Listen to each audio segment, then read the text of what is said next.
Hello students, in today's class we are going to learn about tenses present perfect tense and present perfect continuous tense.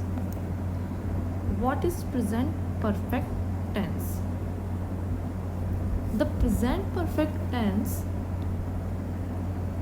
refers to an action or a state that occurred at an indefinite time in the past or begin in the past and finished or continue to present time.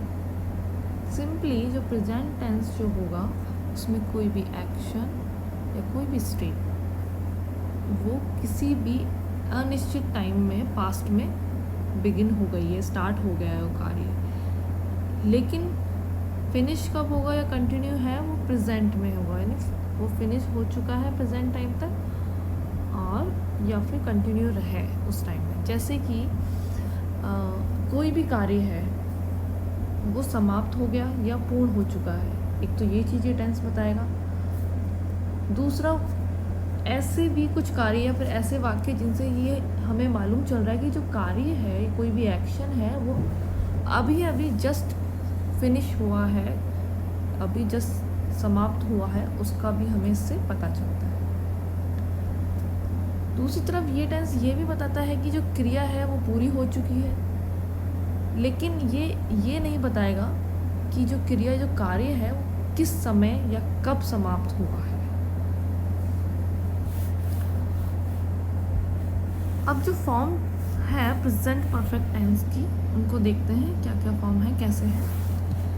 जो simple जो sentence होगा, affirmative sentence जो होगा, उसका जो structure या form होगा वो होगा सब्जेक्ट हैज़ हैव, जो इसकी हेल्पिंग वर्ब है वो आएगी, देन मेन वर्ब के साथ में थर्ड फॉर्म आएगा, देन उसका ऑब्जेक्ट। इसी तरह से नेगेटिव जो सेंटेंस आएगा उसमें subject helping verb has have, then not, then verb की थर्ड फॉर्म एंड ऑब्जेक्ट।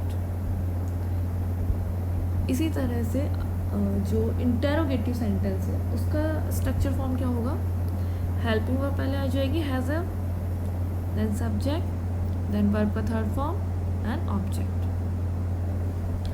अब इंटेरोगेटिव एंड नेगेटिव सेंटेंस, उसका स्ट्रक्चर क्या होगा, has have, subject, not, verb की third form plus object. Has और हैव का यूज़ कैसे होगा ये थोड़ा सा देख लेते हैं। हैज़ का जो यूज़ है वो सिंगुलर सब्जेक्ट है, उसके साथ में आएगा, ही, शी, इट या नेम इनके साथ में आएगा। हैव का जो यूज़ होगा वो प्लूरल सब्जेक्ट के साथ में होगा, वी के साथ में होगा, यू के साथ में होगा, दे के साथ में होगा। Now come to the uses of the present perfect tense. First use है इसका an action complete just, यानी एक्शन जो है अभी जस्ट फिनिश हुआ है, कंप्लीट हुआ है। एग्जाम्पल से समझते हैं इसको। She has written a letter, उसने एक लेटर अभी लिखा, यानी वो कंप्लीट कर चुकी है, लेटर फिनिश हो चुका है, लिख चुकी है।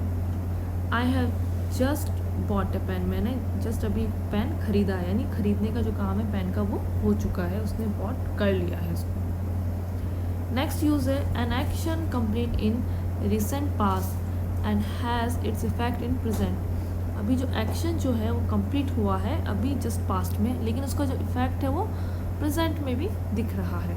कैसे, I have already revise my lesson, I have already revise my lesson, यानी मैंने मेरा जो लेसन है रिवाइज कर लिया है, यानी वो काम तो हो चुका, लेकिन जब इफेक्ट क्या है, यानी मुझे अब रिवाइज करने की ज़रूरत नहीं है, वो मुझे लर्न है। इसी तरह से he has cut his finger, उसने अपनी फिंगर को कट कर लिया।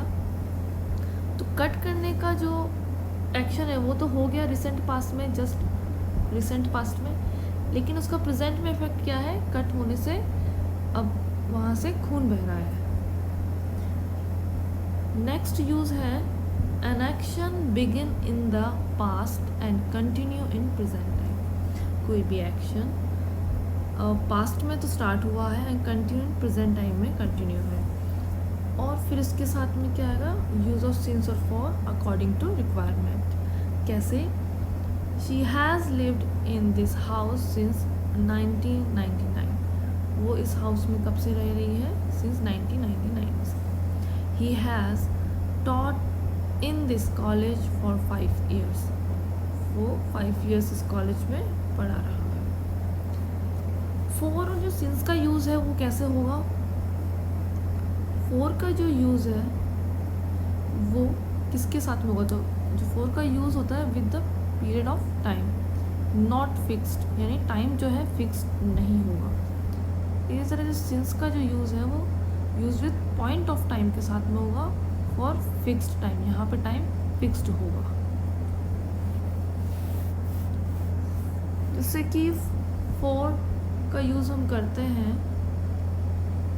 फॉर 2 hours के लिए करेंगे, for many hours, for 5 days, for 6 months, for 1 week. इसी तरह से जो सिंस का यूज़ करेंगे हम, सिंस मंडे, सिंस मार्च, since 2005, since 7 PM, since winter, since Diwali, since yesterday, since पर. अब ध्यान देने वाली बात ये है कि जो एडवर्ब्स हैं कुछ which are use in present perfect tense, यानी ऐसी कुछ एडवर्ब्स हैं जो कि प्रेजेंट परफेक्ट टेंस में यूज़ की जाती है, जैसे ever, never, always, occasionally, often, already, yet, just, recently, so, far, up to now.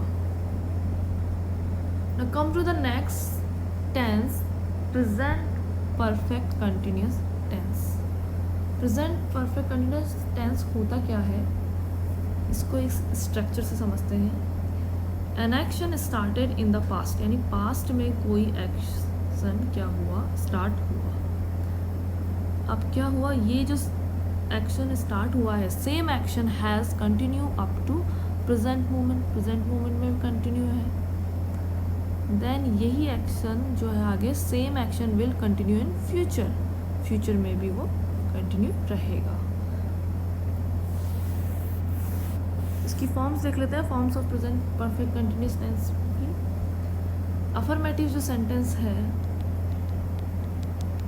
उसमें subject has, have plus been, verb की first form plus ing, object plus since for का use होगा. Negative sentence, subject has, have, not, then been, verb का first form plus ing, object since for. Then next है interrogative. Interrogative sentence has, have, helping verb से शुरू होंगे, then subject आएगा उसके बाद में, देन बीन लगेगा उसके बाद में, वर्ब की first form plus ing, object since for. Interrogative and negative sentence, has, have helping verb से शुरू होगा, सब्जेक्ट आ जाएगा, नॉट, देन बीन, नॉट पहले आएगा, देन बीन आएगा, देन उसके बाद में वर्ब की first form plus ing, object since for का यूज़ होगा. एग्जाम्पल्स देख लेते हैं कुछ इसके.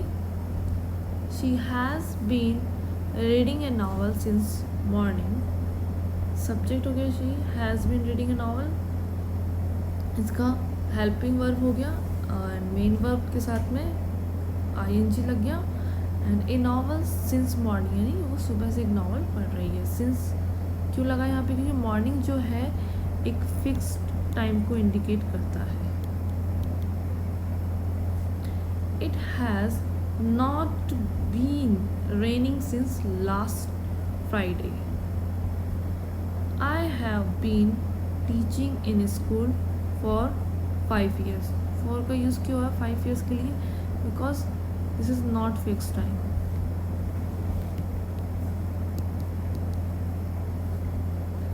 He has been waiting for me for 2 hours.